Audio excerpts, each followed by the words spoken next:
Now, how could we have a sustainability event without Judy Wicks? Let's be real.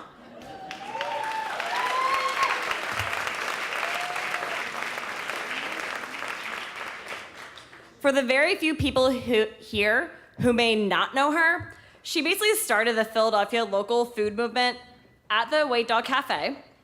She continued that movement by creating a sustainable and humane local food economy at Fair Food, and built Sustainable Business Network, build it, and Bali to work towards a vision of self-reliant communities.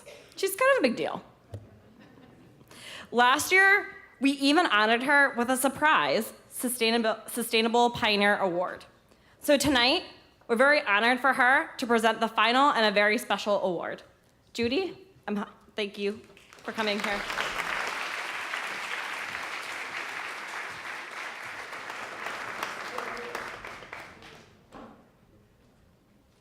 Well, thank you, Julie, and congratulations to you and your sidekick, Lauren Long, and your team for this great event. And, you know, it's enough just to all be together, right? I mean, to have a party together, to build our community, and, you know, and then to have these awards where we can, praise each other for, our contributions to our shared mission to build a sustainable city. This summer at age 70, I finally achieved a long-time goal of arranging my schedule so I could actually live in a cabin in the woods for the whole summer. So I came back to be with you all, combed all the leaves out of my hair, cleaned myself up, put on a dress, and here I am, right out of the woods. I'm going back tomorrow.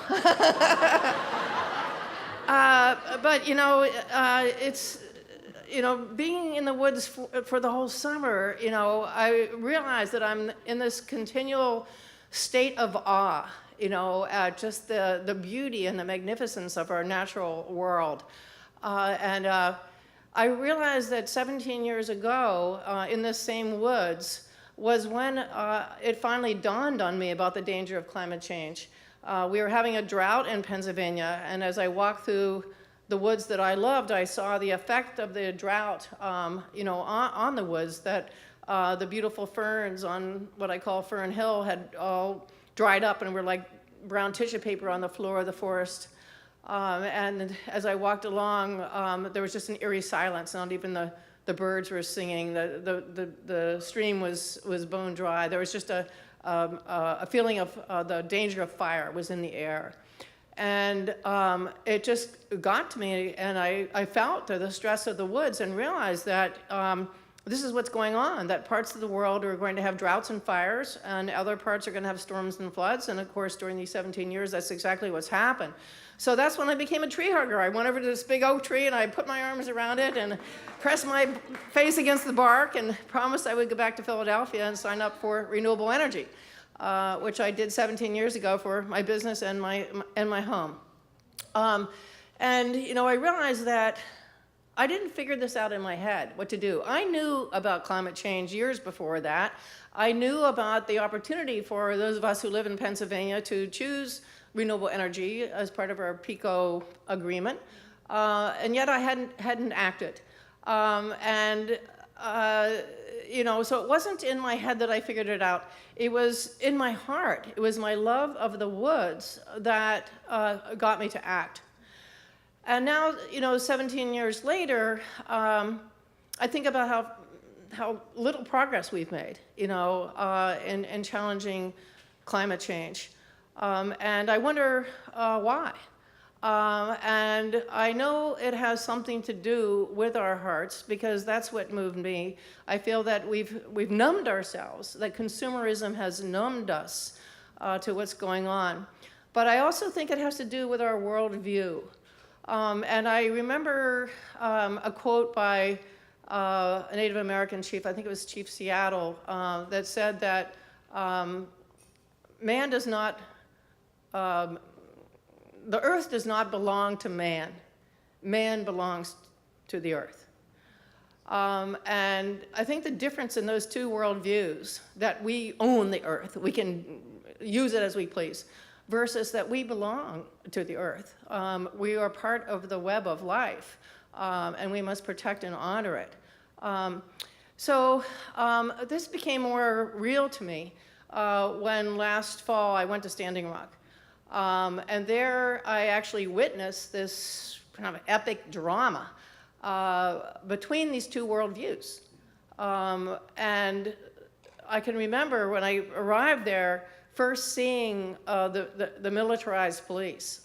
They were lined up on this ridge overlooking the encampment of indigenous people. And they looked like Darth Vader. They had these black outfits, these masks, with the shields in the front and so on, and bulletproof vests, and they were holding their clubs, and they were backed up by armored vehicles. And they were protecting. They were there to protect the oil pipeline that was moving its way towards the Missouri River, which was the source of drinking water for the Sioux and for millions of people downstream. And so then next to them was the encampment of indigenous people. 300 indigenous tribes from Argentina all the way up to Alaska showed up there, representatives of those tribes, along with non-native allies in the camp.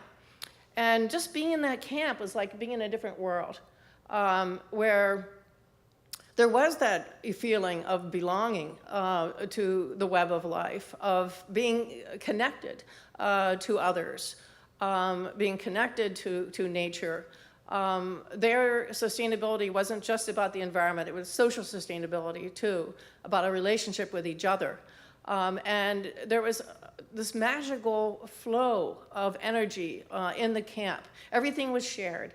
All the food, supplies, and so on. There was just a spirit of generosity, of cooperation, of togetherness, of respect that permeated the camp. Even when the soldiers attacked what they called themselves the water protectors, and some were seriously injured, they continued to forgive. They formed a forgiveness procession and went to the sheriff's office and offered forgiveness.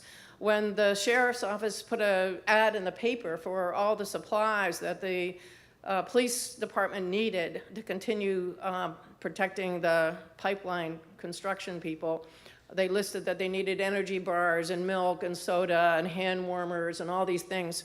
Well, the indigenous youth got together and they collected all the supplies and they took it to the sheriff's office. So they never lost their values. They never lost their rootedness in love. And they really exemplified the world that I want to live in. And leaving Standing Rock, I've not left Standing Rock. It really changed me. And because I really saw who we could be as a culture. And when I got back, I wanted to do more here to fight the pipelines. There's a Lakota prophecy that says that a black snake will rise up out of the ground and move across the land, destroying everything in its path and causing great sorrow. And this is a 1,000-year-old Lakota prophecy, and coincidentally, or not, the Hopis have the same prophecy, even though they never met each other. And the Lakotas feel like this black snake is now identified as the fossil fuel industry, the pipelines that are causing such great sorrow and devastating our land. So they are committed to fighting the black snake. So when I got home from Standing Rock, I wanted to fight the black snake here. So I went out to Lancaster County because I heard about a group of Mennonites and others that were fighting the Atlantic Sunrise pipeline that's moving its way towards them and through beautiful farmland. Lancaster County is, of course, the breadbasket for Philadelphia. So we have a lot at stake there ourselves, those of us who live in the city. Anyway, I've gone out there, I don't know, maybe 5 or 6 times now. I trained with, Greenpeace came and did civil disobedience training, and so now I'm ready to, when the pipeline comes. I even experimented with these things where you put your hand into this long thing and someone puts their hand in from the other side, and then you lock yourselves, into a bar in there so you can't be, and then you chain the end to the fence or whatever. So I'm set to do that. I've got my,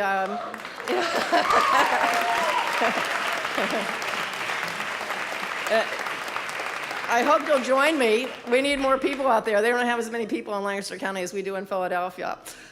So I have a little emergency alert list, so we can ride share and so on. So if you'd like to come, let me know.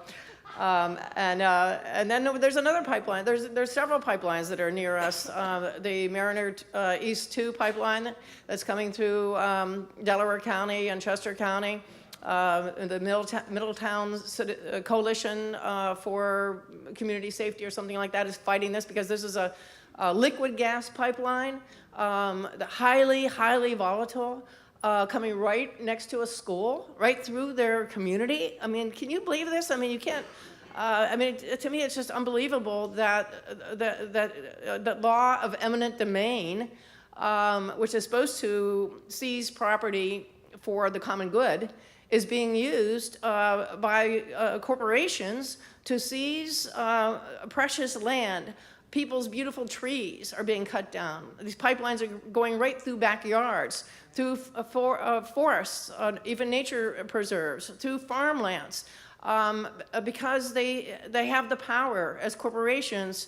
They've taken over our country, basically. You know about the politics in this country. It's really driven by corporate power.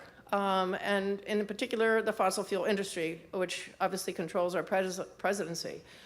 So this is really a fight for our planet.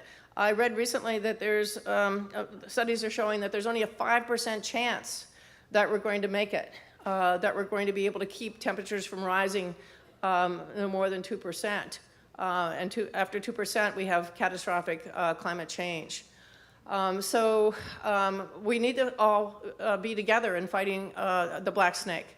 We're lucky to have a mayor who's committed to 100% renewable, wonderful Office of Sustainability and Greenworks, and we all have to do everything we can to stop the black snake, to defeat the black snake. And I really, it's really about love. It's really about caring enough about our place, caring enough about our children's future, caring enough about this beautiful paradise that we've been given by the universe to live in and enjoy, to do everything we can. I went up to see the fracking areas up north of here in Demick and so on. I was so horrified by the destruction there and people losing their drinking water. And, I saw a film about it, and I cried in like 3 different places about the people who have lost their homes because of fracking. And I came home and I thought, oh my God, I'm using natural gas. I'm using frack gas. So I'm complicit in this. So I just decided I realized that, as long as we are using natural gas, we're burning fossil fuels. Natural gas is not our friend. The industry has tried to tell us that this bridge fuel and so on. We don't have time to have a bridge fuel that's a fossil fuel. We have to move it directly, from coal and nuclear and oil to renewable. We don't have the time or the money to build gas infrastructure. We only have the time and the money to build renewable energy infrastructure. So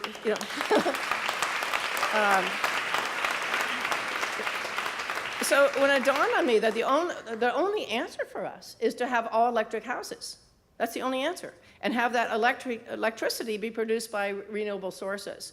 So I just decided, I'm going to test it, So I just decided I'm going to get rid of natural gas in my house. So I replaced my furnace, my hot water heater, and my cooktop with electric. I was a little bit worried about the cooktop, cooking on electric, it kind of sucks. But I discovered accidentally something called an induction stovetop. It's an electric stove, but it works with magnets, and you have more control than you do with gas. So I'm really happy cooking on my induction stovetop. I hope you all consider, if anybody's going to be renovating their house or buying a new house or so on, make it a 100% electric house and buy 100% renewable electricity. That's the only way. It's the only way. You know. So, you know, I feel like we need to start a statewide movement. We have to be bold. We have to be bold Pennsylvanians who build bridges with the former coal miners to say, yes, we're proud of our state. We're proud of our the fact that oil was discovered in Pennsylvania. We're proud of our coal miners and our energy history, that we've been a leader in energy. But now we want to be leaders in renewable energy, and to build a statewide campaign to go to Harrisburg and say, we want to ban all natural gas infrastructure now. Fracking, pipelines, stop them all. And you know, I think we actually, there's momentum right now. There are a lot of upset people out there, a lot of Republicans and Democrats who are faced with this eminent domain thing in the counties out in the rural areas. And of course, we in Philadelphia are mostly progressive people that want this anyway. So there's and people are upset with Trump. So there's a chance that we can really make a difference. So we here in Philadelphia, first of all, we need to support our neighboring counties, these pipeline battles, by contributing to their legal defense, by going to their rallies, and by helping them to supporting progressive candidates. There are a number of people now running for 2018 that are progressive environmentalists against these, I was going to say fuckers, but I won't. You know, who have betrayed their own citizens. You know, because they're in bed with the fossil fuel industry. And those guys need to be driven out.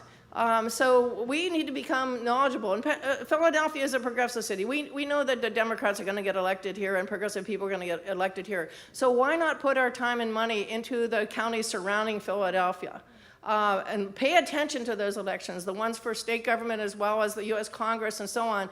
And let's make a difference here in our state. Let's bring our state back to be a progressive state, and demand that Harrisburg ban, natural gas infrastructure and begin to implement a plan to be 100% renewable in our whole state, not just Philadelphia, but our whole state of Pennsylvania.